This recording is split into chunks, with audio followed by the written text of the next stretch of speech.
Spare me, Great Lord. Chapter 86 Bahasa Indonesia. Lu Su tiba-tiba teringat keinginan masa lalunya untuk membeli rumah itu. Jika dia bisa menjual 2 batu ajaib setiap bulan, bukankah keinginan ini akan terpenuhi dengan sangat cepat? Karena dia adalah siswa kelas Dao Yuan, asal-usul batu ajaibnya tidak diragukan lagi, jadi tidak akan ada masalah dengan dia menjualnya. Setidaknya itu lebih baik daripada menjual buah penyegar. Jika seseorang mengetahui tentang dia menjual buah penyegar di luar, dia akan mempertaruhkan mata pencahariannya. Lu Su berpikir dalam hati, ini seperti semacam subsidi baginya dari kelas Dao Yuan. Namun, dia tidak bisa seperti ini pada Jiang Sui. Dia berpikir dan berkata, aku ingin mengetahui harga batu-batu itu terlebih dahulu. Pelatihan menekankan pada fokus. Jika aku harus khawatir tentang mata pencaharian dan kelangsungan hidup aku sendiri, aku khawatir aku akan mengambil banyak kerugian pada pelatihan aku. Mengetahui latar belakang keluarga Lu Su, Jiang Sui secara alami mempercayainya. Meski begitu, dia merasa ini tidak benar. Setelah menjual batu ajaib, tahukah kamu berapa lama dan lebih keras kamu harus berlatih? Bukankah akan ada distribusi lagi bulan depan? Katakan padaku berapa banyak uang yang bisa diambilkan untukku dulu. Lu Su merasa akan lebih baik untuk berurusan dengan seseorang seperti Jiang Sui atau minta dia membantu bisnisnya. Jika dia benar-benar pergi ke forum yayasan emas untuk menjual, dengan orang-orang yang usil dan suka bergosip, siapa yang tahu apa yang akan terjadi?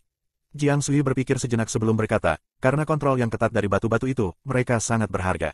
Itu sebabnya setiap batu berharga sekitar $100.000 masing-masing. Tidak ada di pasaran dan harganya ditentukan oleh penjual. Lu Su tercengang. Ini sangat berharga. Tidak mungkin itu benar. Dia kemudian berpikir lagi. Tidak ada satu batu pun yang dapat ditemukan di luar, dan ini adalah pertama kalinya kelas Dao Yuan mendistribusikannya. Memang sangat langka dan berharga. Dia terus berpikir, satu siklus latihan kecil hanya akan menghasilkan peningkatan kekuatan 100 pon. Sangat tidak layak untuk memberikan $100.000 untuk itu. Lagi pula, begitu sebuah bintang di peta surgawinya menyala, jumlah kekuatan yang akan dia peroleh jauh melebihi itu. Tapi, orang lain tidak akan berpikir seperti ini. Bagaimana jika itu adalah seseorang di kelas Dao Yuan dengan bakat yang lebih rendah dan keluarga kaya? $100.000 ini adalah kacang bagi mereka. Jika $900.000 dapat memungkinkan anak mereka untuk meningkatkan keterampilannya ke kelas E, tidak hanya anak tersebut dapat melatih keterampilan baru, ia akan dapat menjadi alfa kelas Dao Yuan dan memimpinnya. Kenapa tidak? Berpikir dari perspektif ini, $100.000 tampaknya tidak mahal lagi. Apakah kamu menginginkannya? Aku akan menjual milikku kepadamu jika kamu mau, kata Lu Su kepada Jiang Sui. Jiang Sui ragu-ragu sebelum menjawab, jumlah ini tidak dapat aku selesaikan sendiri, tunggu aku sepulang sekolah. Lu Su merenung sejenak, Jiang Sui benar, akan terlalu ekstrim jika seorang siswa SMA hanya bisa mengambil $200.000. Pada tahap ini, bahkan jika seseorang berasal dari keluarga kaya, masih ada beberapa orang yang bahkan tidak menghabiskan apapun dalam sebulan. Dia kemudian dengan cepat berkata, tapi kami tidak dapat memiliki harga itu. Bagaimana dengan ini, kamu dapat memiliki keduanya seharga $240.000. Karena itu adalah sesuatu yang memiliki harga tanpa pasar, wajar jika harganya berfluktuasi. Tapi ini bukan alasan utama dia meminta harga itu. Alasan yang paling penting adalah bahwa $240.000 dapat memungkinkan Lu Su untuk membeli rumahnya. Tidak pernah dalam hidupnya Lu Su menabung lebih dari $10.000. Untuk dapat memiliki $240.000 tiba-tiba memberinya perasaan surrealisme. Ini terasa tidak realistis namun itu memicu harapan yang dia miliki terhadap kehidupan dan masa depannya. Penyelesaian tujuannya satu demi satu, untuk membangun hidupnya dia bekerja sangat keras. Jika dia bisa membeli rumah itu, dia tidak akan bergantung pada orang lain untuk atap di atas kepalanya. Dia tidak perlu peduli dengan penampilan kotor siapapun. Dia tidak perlu khawatir akan diusir. Bahkan jika dia harus menjual tahu selama sisa hidupnya untuk memenuhi kebutuhan Lu Xiaoyu, dia akan puas. Batuk, itu hanya pikiran yang lewat. Jika aku bisa berlatih, aku akan tetap berlatih. Dengan begitu, hidup akan jauh lebih bermakna. Sepulang sekolah ketika kebanyakan orang telah pergi, Jiang Sui membuat panggilan di depan Lu Su. Teman sekelas aku ingin menjual 2 batu ajaib. $240.000. Lu Su mendengar suara tegas namun mewah di telepon yang berkata, nomor bank. Wow, itu langsung. Lu Su memberikan nomor rekening banknya, dan Jiang Sui mengakhiri panggilan. Lu Su menyerahkan batu ajaib itu kepada Jiang Sui, senang bekerja denganmu. Uangnya belum ditransfer ke rekening kamu. Apakah kamu tidak khawatir aku akan merampok batu kamu? Jiang Sui bertanya dengan rasa ingin tahu. Aku percaya padamu, Lu Su melambaikan tangan dan pergi. Dia harus buru-buru ke ATM di bank untuk memeriksa apakah transaksinya sudah selesai. Meninggalkan Jiang Sui yang tercengang di tempat. Menyerahkan batu ajaib secara langsung adalah masalah kepercayaan, tetapi itu juga semacam bantuan Jiang Sui. Bagaimanapun, dia telah belajar banyak dari Jiang Sui selama mereka bersama. $240.000 tepatnya. Duduk diam di rekening banknya. Saat dia menatap rantai nomor di layar ATM, perasaan tidak percaya dan surrealisme itu muncul kembali. Dia benar-benar memiliki $240.000. Dia dan Lu Xiaoyu tidak perlu lagi bergantung pada atap orang lain. Lu Su tidak dianggap sangat mampu. Bahkan setelah meninggalkan panti asuhan, dia hanya bisa memenuhi kebutuhan hidup dengan menjual telur rebusnya. Saat itu, dia bahkan tidak memiliki bangku dan hanya bisa berjongkok di samping panci kecilnya sambil menunggu orang asing membeli telur rebus seharga $1.50.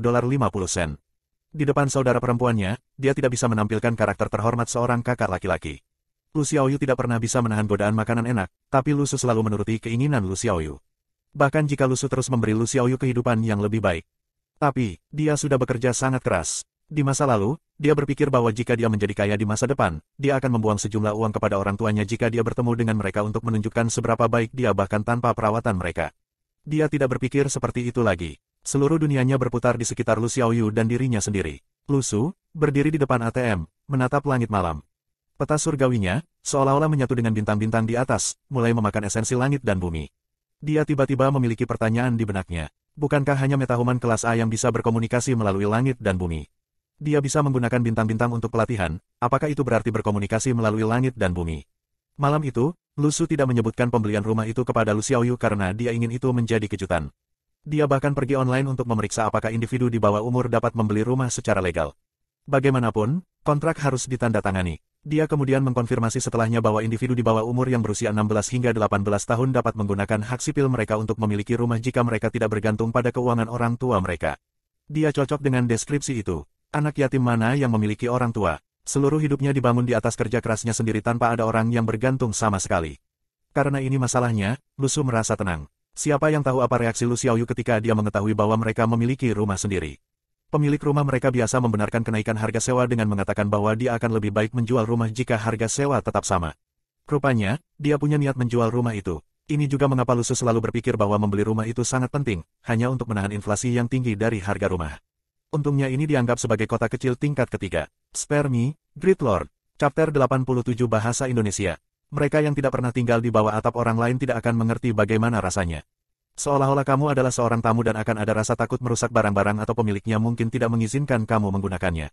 Setelah beberapa saat, meskipun tempatnya mungkin kecil, kamu secara tidak sadar akan membatasi ruang hidup kamu sendiri dan bertindak dengan sangat hati-hati. Dengan harapan tidak lagi harus hidup di bawah atap orang lain, Lu Su memulai pelatihannya. Setelah nebula kedua dibuka, jumlah energi langit yang dibutuhkan untuk menerangi bintang-bintang berikutnya telah meningkat secara eksponensial. Iramanya tidak lagi seperti menyalakan satu bintang setiap hari. Selain itu, kecepatan latihannya sendiri telah berkurang dan ini bukan karena bakatnya atau dia malas tetapi karena dia harus berlatih permainan pedangnya pada jam 3 pagi setiap hari. Akibatnya, waktu latihan di malam hari berkurang. Li Xianyi pasti telah mempertimbangkan situasi ini tetapi tidak terlalu mengkhawatirkannya. Meningkatkan permainan pedang dengan kecepatan tetap lebih penting. Dia mungkin tidak menyadari bahwa pelatihan Lu Su bukanlah kekerabatan Yin Yang dari tiga, tetapi meskipun waktu pelatihan diri telah berkurang, dia masih bisa makan buah surgawi untuk menebusnya. Yang lain iri karena Lu Su diberi batu ajaib tetapi tidak pernah berpikir bahwa dia sama sekali tidak berguna untuk itu. 2 batu sebulan dianggap sangat sedikit baginya. Bahkan jika dia bisa berlatih Yin Yang kekerabatan dari 3, sejumlah kecil sumber daya ini tidak akan berarti banyak. Para siswa Daoyuan masih mengandalkan orang lain karena mereka perlu menunggu jaringan surgawi untuk memberi mereka metode dan juga mendistribusikan sumber daya pelatihan. Sementara jaringan surgawi mengendalikan segalanya, Lu Su mampu mempertahankan tingkat kebebasannya. Tanpa bergantung pada orang lain, dia bisa berlatih dengan Lu Xiaoyu. Inilah alasan mengapa dia bisa diam-diam mempertahankan pijakannya di dunia yang tidak terduga dan kacau ini. Tanpa fondasi ini, apa yang harus dia sembunyikan? Seperti yang lainnya, dia harus berjuang untuk mencapai puncak. Saat Lu Su berlatih permainan pedangnya, Li Xianyi berdiri di samping dan memperhatikan dengan tenang dan mulai mengenang saat-saat dia belajar permainan pedang untuk gurunya. Dia masih muda pada saat itu, baru berusia 16 tahun dan menyenangkan. Gurunya selalu mengalokasikan sejumlah latihan tetapi Li Xianyi adalah anak yang malas. Disuruh melakukan 1000 ayunan, dia akan melakukan 500 dan mengklaim dia selesai tetapi gurunya tidak pernah mengeksposnya. Li Xianyi baru tahu kemudian bahwa 500 ayunan setiap hari sudah cukup. Pada saat itu, puluhan ayunan sudah membuatnya lelah dan hanya dengan berlatih sedikit demi sedikit sepanjang hari dia bisa menyelesaikannya. Li Xianyi berpikir bahwa itu adalah kekurangannya sendiri atau bahwa dia terlalu malas dan suka bermain-main hanya untuk mengetahui bahwa gurunya hanyalah orang yang sangat licik. Dan sekarang, dia ingin menggunakan taktik gurunya untuk mengajar Lu Su tetapi terkejut menemukan pemuda ini dengan serius dan benar menyelesaikan 1000 ayunan setiap hari tanpa gagal. Mengingat fisik metahuman Lu Su seperti ini, menyelesaikan 1000 ayunan tidak akan menimbulkan masalah tetapi poin kuncinya adalah usaha penuh. Li Xianyi menyaksikan dengan perasaan campur aduk dan dia tidak pernah memberitahu Lu Su bahwa 500 ayunan sudah cukup. Seperti botol kaca, janji yang diucapkan mudah dilanggar dan kata-kata yang tertulis juga mudah dilupakan. Manusia hanyalah makhluk yang lupa. Tapi Lu Su sepertinya mengingat semua janji yang dia ucapkan dan harapan yang telah dia tulis dan gunakan untuk mendorong usahanya yang terus-menerus. Pemuda ini seperti yang dia katakan, melakukan yang terbaik untuk bertahan hidup. Ada satu hal lagi yang tidak dia katakan pada Lu Su. Di era energi magis yang langka, mereka harus menemukan alternatif yang menggunakan vitalitas tubuh mereka sendiri sebagai pengganti energi magis untuk mendapatkan kekuatan yang mengubah hidup. Dia meminta Lusu untuk berlatih ayunan terutama karena itu adalah proses wajib untuk mengumpulkan vitalitas. Ini berbeda dari pelatihan yang kamu dapat mengandalkan sumber daya untuk melakukannya tetapi permainan pedang, ini adalah kungfu yang sah dicapai dengan usaha kamu sendiri. Kamu mungkin menggali kanal selama 3 tahun dan tidak ada yang bisa memprediksi hasilnya sampai hari kanal itu akhirnya terhubung. Air kemudian bisa ditransfer ke ladang dan hasilnya bisa dipetik. Melihat fokus Lusu, pemuda ini pasti terlahir dengan vitalitas yang kuat dan bisa sangat fokus pada apapun yang dia lakukan. Pada tingkat ini, penyelesaian kanal mungkin dalam waktu dekat. Suasana di antara keduanya agak sepi. Selain instruksi dan mengajari Lusu sikap yang benar, Li Xianyi tidak pernah mengatakan apa-apa. Lusu juga tidak. Ayunan Lusu mulai membaik. Di masa lalu, dia merasa bahwa memukul seseorang adalah yang paling efektif saat menggunakan kekuatan kasarmu. Tapi sekarang dia menyadari bahwa untuk memanfaatkan 100% kekuatanmu diperlukan latihan. Itu seperti pelajaran tenis di mana guru tidak akan pernah menekankan pada kekuatan lengan kamu tetapi tentang memutar pinggang kamu untuk mengubah sebagian besar kekuatan ke lengan kamu. Setelah Lusu menyadari hal ini, dia merasa seperti telah membuka ranah pengetahuan baru dan meskipun melelahkan, itu bermakna. Li Xianyi melihat fokus Lusu dan berpikir bahwa jika dia pekerja keras seperti Lusu, dia akan mencapai kelas A lebih awal. Sebelum kanal selesai, bakat tidak berguna dan kamu hanya bisa menunggu dan bertahan. Tapi Li Xianyi menantikan apa yang bisa dicapai Lusu setelah dia selesai. Apakah dia memiliki ketekunan untuk menyelesaikan kanal dan apakah dia memiliki bakat untuk menggali lebih dalam? Dalam penjualan tahu busuk di pagi hari, Lusu sekali lagi melakukan tindakannya yang biasa yang mulai memberikan pendapatan stabil dari titik-titik mara bahaya. Tapi ini tidak bisa menjadi solusi jangka panjang. Setelah mengagitasi semua orang untuk jangka waktu tertentu, mereka tidak akan mendekatinya lagi. Penjualannya tidak akan berkurang selama masih ada tahu di petinya dan pelanggan masih bisa melihat tahunya yang belum terjual. Namun, dia harus terus-menerus memikirkan cara baru untuk mendapatkan poin kesulitan dari pelanggannya. Lusu sangat bangga pada dirinya sendiri karena telah memikirkan untuk memiliki rencana alternatif. Siapa lagi yang bisa seteliti dia? Sesampainya di kelas, Lusu segera melirik rambut Liuli. Wah, sudah berkurang. Apakah Liuli tidak khawatir dengan kerontokan rambutnya? Lusu merasa bahwa perwakilan kelas ini akan melakukan yang ekstrim untuk berlatih. Dia berpikir sejenak sebelum mengirimkan pesan di grup chat, kematian mendadak seharusnya tidak menjadi perhatian utama remaja, rambut rontok adalah. Lusu ingin mendapatkan beberapa poin kesusahan dari Liuli. Lagi pula, dia adalah tipe orang yang bahkan tidak akan membiarkan anak laki-laki dan perempuan itu, pesan dalam botol, pergi. Tapi Lusu menunggu setengah hari dan melihat Liuli akhirnya memeriksa teleponnya. Tidak ada titik mara bahaya. Apa yang sedang terjadi? F***, apakah bajingan itu menghalangi aku? Lusu segera mengirim pesan langsung kepada Liuli, kematian mendadak seharusnya tidak menjadi perhatian utama remaja, rambut rontok adalah. Liuli hampir meledak karena marah. Sialan, aku sudah memblokir kamu di grup obrolan dan kamu masih. Dari kesusahan Liuli, plus 999. Spare me, Great Lord. Chapter 88 Bahasa Indonesia. Lusu dengan gembira menyaksikan pendapatan dari poin-poin mara bahaya dan sangat berterima kasih atas perwakilan kelasnya ini. Tidak ada orang lain yang bisa menyumbangkan begitu banyak poin mara bahaya sekaligus. Mungkin karena akumulasi kebenciannya dari waktu ke waktu.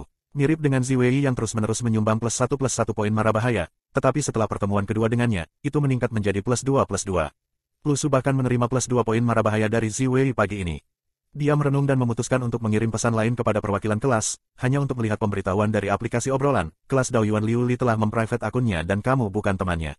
Silakan kirim permintaan pertemanan terlebih dahulu dan hanya setelah pihak lain menerima, kamu dapat mengirim pesan kepadanya. Kirim permintaan pertemanan. Kelas Daoyuan Liuli adalah nama akun yang diberikan Liuli pada dirinya sendiri. Hehehe, mengumumkan dia dari kelas Daoyuan sehingga dia bisa membanggakan dirinya sendiri kepada orang lain. Seseorang di forum menyebutkan bahwa baru-baru ini, ada orang yang melakukan ini untuk mengajak gadis berkencan.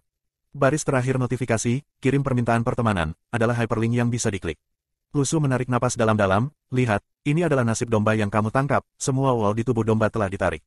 Saat dia dengan pahit merenungkan tindakannya, dia mengklik kirim permintaan pertemanan. Perwakilan kelas, jangan terlalu tertekan. Meskipun kamu tidak setinggi itu, garis rambut kamu benar-benar ada di atas sana.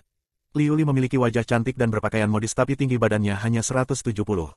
Ini selalu menjadi titik kelemahan perwakilan kelas. Liuli berada di ambang gertakan, kamu masih berani mengirimi aku permintaan pertemanan. Kekuatan macam apa yang telah kamu buka, aku yakin itu pasti sesuatu yang tidak senonoh. Dia bersumpah pada dirinya sendiri bahwa begitu dia naik ke kelas E, hal pertama yang akan dia lakukan adalah mempermalukan Lusu. Dari kesusahan Liuli, plus 1000. Hoho, 1000 lagi, apakah kamu mencoba untuk menghancurkannya? Harus berhenti membuatnya gelisah atau dia akan benar-benar terbangun. Lusu tiba-tiba menyadari bahwa dalam keadaan normal, 999 adalah batasnya tetapi dengan sedikit dorongan, 1000 juga mungkin. Ini berarti bahwa batas sebenarnya dari setiap kontribusi poin mara bahaya adalah 1000. Lusu mengharapkan Liuli untuk langsung memblokirnya. Dia telah menyiksa domba itu sampai mati. Tapi perwakilan kelas pasti tidak bisa menerima penghinaan ini jadi mungkin masih ada kesempatan. Lu Su tidak peduli lagi karena membeli rumah adalah prioritas saat ini. Tuan Tanah terkejut bagaimana Lu Su bisa mendapatkan uang tetapi Lu Su mengatakan bahwa dia adalah siswa kelas Dao Yuan dan Tuan Tanah menghilangkan kecurigaannya. Dari sini, tampaknya siswa kelas Dao Yuan adalah keberadaan yang sangat istimewa. Situasi ini tampak wajar karena memiliki kekuatan super pada akhirnya akan disamakan dengan status tinggi. Selain itu, jaringan surgawi memiliki kedudukan tinggi di masyarakat dan ada permintaan tinggi untuk siswa kelas Dao Yuan di antara orang-orang kaya. Harga barang-barang yang berhubungan dengan energi magis juga melonjak di pasar dan semua ini terkait dengan kelas Dao Yuan.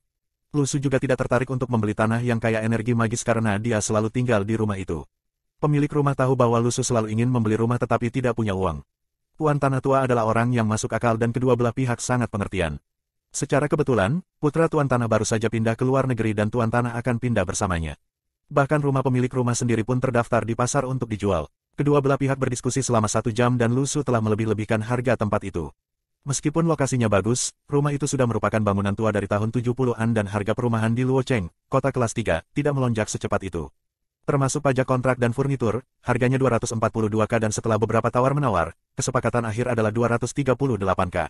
Akta itu selesai dan pada sore hari, Lu Su mengambil cuti untuk menyelesaikan kontrak dengan pemilik lama. Lu Su hanya memiliki 1 cuti setiap minggu dan pusat layanan untuk menengahi pertukaran ini tidak buka pada akhir pekan. Lu Su berencana untuk menyelesaikannya hari ini dan juga membeli telepon bekas untuk dirinya dan Lu Xiaoyu agar mereka bisa saling menghubungi. Membeli rumah terdengar sederhana tetapi prosesnya jauh lebih rumit. Terutama, ada banyak dokumen dan barang yang harus disiapkan. Setelah hari yang sibuk, Lu Su memegang dokumen perjanjian dan berjalan keluar dari pusat layanan. Prosesnya tidak begitu sederhana dan akta rumah masih belum dapat ditagih pada hari itu. Saat dia berdiri di luar pusat layanan di malam hari, dia menemukan matahari terbenam di Luocheng sangat memikat. Ini adalah tonggak sejarah dalam hidupnya. Daftar rumah tangganya telah diubah dari panti asuhan menjadi rumah ini dan begitu Lu Xiaoyu berusia 16 tahun, miliknya juga akan diubah. Lu Su juga pemilik rumah, haha, perasaan yang luar biasa. Lu Su dengan bersemangat pergi ke pasar penjualan kembali dan membeli 2 ponsel dan 1 kartu SIM untuk Lu Xiaoyu. Begitu dia sampai di halaman rumahnya sendiri, Lu Xiaoyu dan Li Xianyi sedang duduk mengelilingi meja bundar mengerjakan pekerjaan rumah. Lu Su, mengapa kamu kembali dan apa yang kamu pegang? Lu Xiaoyu penasaran. Mulai hari ini dan seterusnya, rumah ini milik kita, jawab Lu Su dengan tenang tetapi di bawah suaranya yang stabil dan tak tergoyahkan ada gelombang emosi yang kuat. Lu Xiaoyu tercengang sejenak, benarkah? Apa kau tidak menggertakku, Lu Su? Lu Su mengangkat kontrak perjanjian di tangannya, sungguh, aku akan mengumpulkan akta rumah dalam 15 hari. Lu Xiaoyu melompat ke arah Lu Su, kamu benar-benar membelinya. Lu Su, bagaimana kamu mendapatkan uangnya? Apakah kamu meminjamnya? Aku akan berhenti makan makanan ringan dan kita bisa mendapatkan uang bersama. Aku akan membantu menjaga kios. Haha, kamu tidak harus melepaskan makanan ringanmu. Ayo, mari kita lihat-lihat rumah baru kita. Lu Su membawa Lu Xiaoyu, yang sudah menempel padanya, dan memasuki rumah. Saat masuk, Lu Xiaoyu dengan penasaran mulai menyentuh ini dan itu seolah-olah itu adalah tempat asing. Sebenarnya, dia telah tinggal di sini selama lebih dari setahun tapi perasaan itu berbeda. Di masa lalu, itu adalah tempat sewaan tetapi sekarang, itu adalah rumah mereka sendiri. Meskipun musim panas-panas dan musim dingin-dingin, ini adalah rumah mereka. Rumah, mereka akhirnya punya rumah sendiri. Li Xianyi berdiri di halaman sebelah saat dia melihat saudara yang terikat erat ini dan berpikir, di dunia yang berhati dingin ini, betapa jarangnya pemandangan seperti itu. Dia tersenyum, Xiao Su membeli rumah ini. Aku iri pada keluargamu. Li Xianyi telah mengembara di seluruh dunia sepanjang hidupnya sampai penyakitnya menyerangnya yang memaksanya untuk tetap di sini. Tidak ada perasaan keluarga karena keluarganya tidak ada. Sore harinya, Lu Xiaoyu beradegan dengan Li Xianyi saat dia ingin beristirahat tetapi Li Xianyi ingin dia menyelesaikan 10 pertanyaan terakhir terlebih dahulu. Menyebalkan sekali, Lu Xiaoyu mencibir sambil menarik tangan Lu Su dan masuk ke dalam rumah. Jangan bicara dengan pria pikun berusia 60 tahun yang bahkan tidak bisa mengerjakan soal matematika. Li Xianyi, kami jelas sedang bersenang-senang. Dari kesusahan Li Xianyi, plus 188. Spare me, Great Lord. Chapter 89 Bahasa Indonesia. Saat Lu Xiaoyu menerima telepon, dia tampak seperti baru saja memenangkan hadiah besar dan misterius. Dia memasukkan kartu teleponnya dan hal pertama yang dia lakukan adalah menelepon Lu Su.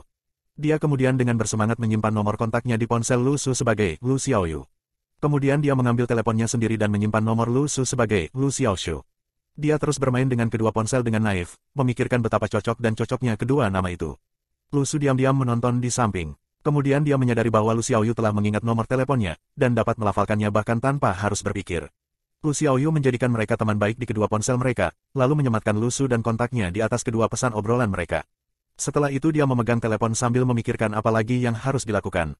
Oh ya, nada dering pemanggil khusus, dan kertas dinding, dan wallpaper layar kunci. Tindakannya cepat dan ramping seolah-olah dia telah memikirkan semua ini untuk waktu yang lama. Seolah-olah Lu Xiaoyu telah mengingatkan dirinya sendiri apa yang akan dia lakukan jika dia diberi telepon. Ketika Lu Su mendapatkan kembali ponselnya, dia melihat wallpapernya dipenuhi dengan foto-foto Lu Xiaoyu. Dan Lu Xiaoyu dipenuhi dengan foto-foto Lu Su. Lu Xiaoyu menatap Lu Su dengan cemas, takut dia akan mengubah semua pengaturan barunya. Yang mengejutkannya, Lu Su tidak keberatan sama sekali, dan dia kembali ke dirinya yang lucu. Dia berbaring di sofa dan menggunakan teleponnya, dengan kaki bertumpu pada Lu Su, senang seperti biasanya. Lu Su kemudian menambahkan nomor kartunya di WeChat Lu Xiaoyu, simpanan kita semua ada di sana, jangan digunakan sembarangan. Tapi jika kamu benar-benar membutuhkannya, kamu tidak perlu terlalu pelit. Rekening bank itu memiliki sebagian dari tabungan Lu Su. Dia berpikir, jika Lu Xiaoyu hilang dan tidak memiliki uang tunai, dia bisa menggunakan teleponnya untuk membayar taksi pulang. Mendengar itu, Lu Xiaoyu mengangguk dengan serius, menyatakan bahwa dia tidak akan menghabiskan uangnya tanpa berpikir. Lu Su juga jelas bahwa kedewasaan Lu Xiaoyu melampaui usianya dan dia pasti tidak akan membuat kesalahan konyol seperti itu. Ini membuat Lu Xiaoyu merasa senang. Lu Su tidak pernah meragukannya atau menahannya dari apapun. Itu wajar bagi mereka untuk saling percaya karena mereka hanya memiliki satu sama lain untuk diandalkan. Jika mereka bahkan tidak bisa melakukan ini, seberapa jauh mereka bisa melangkah dalam hidup. Lu Su juga memberitahu Lu Xiaoyu, karena dia akan meredupkan bintang ketujuhnya, untuk memberitahu Lu Xiaoyu apakah dia bisa menyelesaikannya malam itu. Lu Su sangat ingin tahu apa yang akan terjadi ketika Lu Xiaoyu menyelesaikan nebula pertamanya. Melihat kemajuan latihan Lu Xiaoyu, itu mungkin lusa. Lu Su bertanya pada Li Xianyi mengapa dia harus berlatih permainan pedang pada jam 3 pagi. Dia pikir ini adalah buang-buang waktu malamnya yang bisa lebih baik digunakan untuk mengolah peta surgawinya tetapi ini tidak bisa dikatakan kepada Li Xianyi. Tanggapan Li Xianyi membuat Lu Su terdiam. Dahulu kala ayam tuannya berkokok pada jam 3 pagi, makanya ia terbiasa berlatih pada jam 3 pagi. Apa? Lu Su masih berpikir ada makna filosofis yang lebih dalam pada waktunya. Itu karena alasan seperti itu. Melalui waktunya bersama Li Xianyi, Lu Su menemukan bahwa lelaki tua ini cukup baik. Meskipun dia sangat terampil, dia tidak misterius atau sombong. Li Xianyi memberitahu Lu Su di pagi hari, posisi permainan pedang bisa berubah-ubah. Menggambar, mencelupkan, mengangkat, menyilang, menyerang, menyodok, menunjuk, menebas, menghancurkan, menjentikkan, dan bahkan lebih. Tetapi master sejati hanya memiliki satu gerakan, yang adalah untuk mengalahkan lawannya.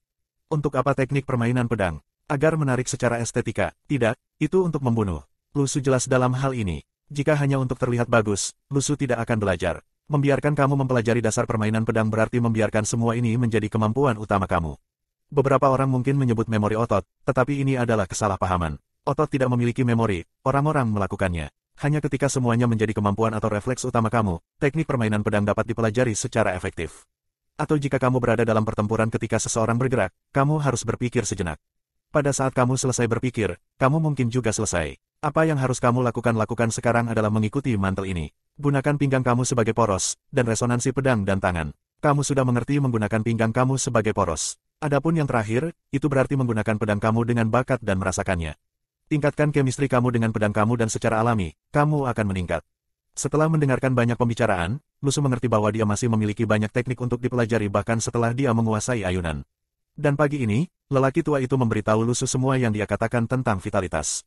Tujuannya adalah memberi Lu Su harapan, agar Lu Su mengerti arti di balik semua pelatihan. Saat kamu mendorong seutas tali di atas meja, tali itu hanya akan melengkung di tempat. Hanya ketika kamu menariknya dari depan, ia akan pergi kemanapun kamu inginkan. Tapi Li Xianyi merasa bahwa tindakannya sedikit berlebihan. Ketika Lu Su berlatih, dia sama sekali tidak membutuhkan motivasi atau pengawasan apapun. Dan keadaan Lu Su benar-benar berbeda dari dirinya sendiri ketika dia masih mahasiswa. Dia, di masa lalu, mengalami kesulitan bahkan untuk mengangkat pedang, seorang pemula total dalam permainan pedang. Lu Su, di sisi lain, memiliki kekuatan seorang metahuman dan siapa yang tahu berapa banyak lagi keunggulan yang dimiliki Lu Su atas dirinya. Meskipun sulit untuk mengerahkan seluruh kekuatannya untuk mengeksekusi ayunan, Lu Su memiliki tekad dan pekerja keras. Li Xianyi juga memperhatikan peningkatan Lu Su jauh lebih besar daripada ketika dia masih muda. Dia mengeksekusi ayunan selama 3 bulan sebelum mempelajari langkah selanjutnya. Adapun Lu Su, Li Xianyi memperkirakan dia bisa mempelajari langkah baru minggu depan. Lu Su saat ini bisa melakukan ayunan secara alami, kuat namun mulus. Setiap pukulannya akurat dan tepat, dan semuanya berasal dari pinggang melalui lengan hingga pergelangan tangannya. Li Xianyi berpikir sejenak, ini mungkin terkait dengan bakat dan kelas Lu Su. Saat dia memikirkan hal ini, Li Xianyi semakin bersemangat untuk mengetahui bakat Lu Su.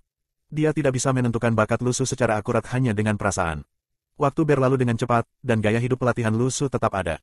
Pelatihan permainan pedang jam 3 pagi, menjual tahu setelah itu untuk mendapatkan uang dan poin kesusahan. Setelah itu dia akan menghadiri pelajaran di sekolah dan melapor ke kelas Daoyuan sesudahnya. Pada malam hari, dia akan pulang untuk lotere dan mengolah peta surgawinya. Kehidupan seperti ini sederhana dan membosankan, tetapi Lu Su masih bisa mendapatkan kesenangannya sendiri darinya. Dan suatu hari, Li Xianyi tiba-tiba memberikan 2 botol kecil kepada Lu Su. Di dalam botol-botol ini ada paduan natrium kalium yang digunakan untuk menentukan bakat kamu. Coba gunakan itu, aku ingin melihat apa sebenarnya bakat kamu. Lu Su tertegun sejenak dan menolaknya. Apakah kamu bercanda? Kami bahkan tidak memiliki hubungan guru-murid. Bagaimana aku bisa melakukan tes ini di depan kamu? Faktanya, Lu Su tidak tahu bahwa Li Xianyi sudah memperkirakan dia berada di potensi kelas A karena dia tidak pernah menyebutkan ini di depan Lu Su. Li Xianyi memahami jalan pikiran Lu Su dan melambaikan tangannya pada Lu Su. Kamu mengujinya sendiri di rumah. Katakan padaku apa bakatmu setelah selesai. Setelah menyelesaikan pernyataannya, Li Xianyi menarik secarik kertas kecil dari lengan bajunya. 6 warna berbeda, dari perak hingga hitam, ditampilkan di atas kertas, masing-masing menunjukkan bakat tertentu. Spare Me, Great Lord. Chapter 90 Bahasa Indonesia. Babak 90, Kejadian Aneh. Bagian 1. Sebelumnya, Lu Su ingin membeli 2 botol paduan natrium kalium untuk menguji bakatnya tetapi barang ini hampir kehabisan stok secara online. Setiap orang yang tertarik pada kebangkitan atau pelatihan ingin melihat apakah mereka memiliki bakat. Dan di antara semua orang dewasa memiliki daya beli paling besar. Rencana jaringan surgawi tidak pernah memiliki banyak keterlibatan dengan orang dewasa dan hanya mereka yang telah terbangun yang disertakan. Tidak ada ujian atau pelajaran yang diberikan kepada mereka dan ini menunjukkan bahwa jaringan surgawi berpikir bahwa orang-orang setelah usia tertentu tidak lagi memiliki potensi yang sama. Ini berarti bahwa pelatihan tidak hanya membutuhkan bakat tetapi juga usia yang ideal. Tetapi tren baru, yang merupakan berita bagus bagi pengusaha yang menjual paduan natrium kalium, menjadi populer dengan sangat cepat. Orang dewasa suka membual tentang bakat mereka. Ini seperti membual dalam lingkaran teman-teman kamu tentang liburan kamu, atau apa yang kamu makan, atau tentang barang-barang yang kamu beli. Dan tren baru adalah bakat. Meskipun mereka perlahan-lahan memahami fakta bahwa mereka telah melewati usia dan tidak dapat berlatih, bakat yang baik masih akan menjadi bonus yang dapat mereka banggakan. Jadi semakin banyak orang yang membeli paduan natrium kalium dengan harga yang tinggi hanya untuk dapat meneteskan setetes darah mereka untuk memeriksa bakat mereka. Mereka yang membual tidak peduli dengan kelas mereka. Selama itu kelas F ke atas, mereka akan menyebarkan berita itu ke lingkaran teman mereka. Pria akan berbicara tentang bagaimana mereka berharap era itu datang beberapa tahun lebih awal sehingga mereka bisa mengambil jalur pelatihan. Wanita akan membual bahwa mereka terlahir cantik del. Wanita yang lebih tangguh akan menyombongkan diri, hahaha, aku akan naik gunung untuk berlatih di bawah pendeta. Jika mereka menolak aku akan menghancurkan Taoisme. Kebangkitan dan pelatihan telah menjadi tren. Tentu saja, setelah bagian yang layak dari tren berakhir, yang tidak senonoh dimulai dan orang-orang akan menggunakan tinta hitam sebagai hasil tes atau bahkan susu. Dan beberapa pengusaha licik akan mengurangi konsentrasi paduan natrium kalium untuk menurunkan biaya produksi. Tapi 2 botol yang diberikan Li Xianyi padanya berbeda. Bukan hanya beberapa milimeter tetapi cairan keperakan memenuhi setengah botol. Karena dia memberikan 2 botol, pasti dia dan Lu Xiaoyu yang mengujinya. Lu Su kembali ke rumah untuk membangunkan Lu Xiaoyu dan bahkan menutup tirai untuk mencegah orang luar mengintip rahasia mereka. Kekuatan buah penyegar akhirnya bisa terungkap. Lu Xiaoyu, masih setengah sadar, duduk di samping Lu Su. Lu Su, apa yang kamu inginkan? Menguji bakatmu? Lu Su menarik tangan kecilnya dan hendak menggunakan mayat anjing itu untuk menusuk jarinya. Aku tidak sedang menguji. Lu Xiaoyu terkejut. Darah dibutuhkan untuk ujian. Dari kesusahan Lu Xiaoyu, plus 110. Lu Su mengeluarkan 2 permen kelinci putih dari sakunya dan meletakkannya di depan Lu Xiaoyu dan diam-diam menatapnya. Lu Xiaoyu berjuang untuk waktu yang lama, tambahkan 2 lagi. Tanpa ragu, Lu Su memberinya 1 bungkus utuh dan membuat potongan yang lebih kecil dari sebutir beras di jari Lu Xiaoyu dan meneteskan darahnya ke dalam botol campuran natrium kalium. Maka itu adalah darahnya sendiri. Dia sebelumnya menyadari bahwa mayat anjing itu sangat tajam. Pisau masak biasa atau sejenisnya tidak akan bisa melukainya sama sekali, tetapi ketika kulitnya yang keras dan halus bersentuhan dengan mayat anjing, itu seperti tahu. Lu Xiaoyu memiliki 2 permen kelinci putih di satu sisi mulutnya saat keduanya duduk dengan tenang di sofa menunggu reaksi paduan natrium kalium. Paduan berwarna perak perlahan berubah menjadi hitam dan perubahannya cepat. Dibandingkan dengan warna hitam, bakat mereka melompat dari kelas F, kelas E, kelas D, kelas C, kelas B, kelas A. Meskipun Lu Su sudah siap secara mental, dia masih terkejut dengan hasilnya. Kedua bakat mereka telah mencapai kelas A. Seberapa bagus kelas A? Di seluruh kelas Daoyuan Luo Cheng, hanya Cao Qingqi yang merupakan kelas A. Menurut ini, mereka pasti 1 dari sejuta talenta. Tetapi pada saat ini, Lu Su tiba-tiba melihat reaksi aneh terjadi di kedua botol. Di dalam botolnya, paduan itu mencapai puncaknya yang paling hitam dan perlahan berubah kembali menjadi perak dan mulai bersinar. Cahaya itu cerah dan indah seperti bintang-bintang dan juga mencolok. Dan di dalam botol Lu Xiaoyu, warna hitamnya tetap hitam tapi hitam itu seperti jurang gelap yang tak berujung. Situasi macam apa itu tidak tertulis di spektrum. Lu Su bingung. Apa saja bakatnya dan Lu Xiaoyu? Dia yakin bahwa mereka adalah kelas as tetapi sekarang dia tidak yakin. Botolku sangat mirip dengan peta surgawiku. Kamu, Lu Su bertanya dengan rasa ingin tahu. Milikku juga, Lu Xiaoyu bergumam saat kedua permen itu masih ada di mulutnya. Sepertinya itu adalah misteri peta surgawi lagi. Dia juga tidak pernah menguji perubahan pada paduan sebelum memakan buah-buahan penyegar itu. Sudah terlambat sekarang. Jadi, di atas kelas A adalah kelas S. Lu Su sangat penasaran. Mereka menyegel kedua botol mereka dan berencana untuk menuangkannya keluar saat tidak ada orang di sekitar. Lu Su meninggalkan rumah dan bertemu Li Xianyi yang bertanya, kelas apa? Lu Su menggelengkan kepalanya dan menghela nafas, keduanya kelas F. Kemampuan aktingnya tidak buruk. Berbaring dengan mata terbuka lebar dan bahkan dengan beberapa detail. Dari kesusahan Li Xianyi, plus 144. Tetapi lelaki tua itu mulai berpikir bahwa bakat Lu Su pasti luar biasa jika tidak mengapa harus bersembunyi. Tujuan utamanya bukanlah untuk mengetahui bakat Lu Su karena dia mempercayai penilaiannya sendiri, tetapi agar Lu Su mengetahui kemampuannya sendiri sehingga dia tidak akan tertekan karena memiliki bakat kelas F. Pelatihan vitalitas membutuhkan kepercayaan diri dalam setiap aspek dan ini adalah tujuan Li Xianyi. Lu Su tahu bahwa Li Xianyi ingin mengambil Lu Xiaoyu sebagai murid untuk mewarisi cita-cita dan tanggung jawabnya, tetapi sebagai kakak laki-laki, Lu Su menentangnya. Dia hanya memiliki satu adik perempuan ini jadi bagaimana dia bisa membiarkannya mengambil bagian dalam misi penyelamatan dunia. Jika Lu Su tidak punya pilihan lain, dia mungkin saja menjadi murid Li Xianyi. Tapi apa situasi saat ini? Karena keduanya tidak kekurangan pelatihan dan Lu Xiaoyu bisa berlatih bahkan saat dia tidur dan hubungan yayasan emas dengan jaringan surgawi masih belum pasti, dia tidak mau mengambil risiko. Lu Su tiba-tiba teringat sesuatu, kakek, menjelang akhir latihan permainan pedangmu, apakah aku bisa memanipulasi pedang? Li Xianyi meliriknya dan dengan santai memanipulasi sehelai rumput untuk terbang melintasi yang seperti jarum terbang, menancapkan dirinya ke pagar kayu di kejauhan dan berkata dengan sinis, jika kamu ingin belajar memanipulasi, kamu harus setidaknya kelas C.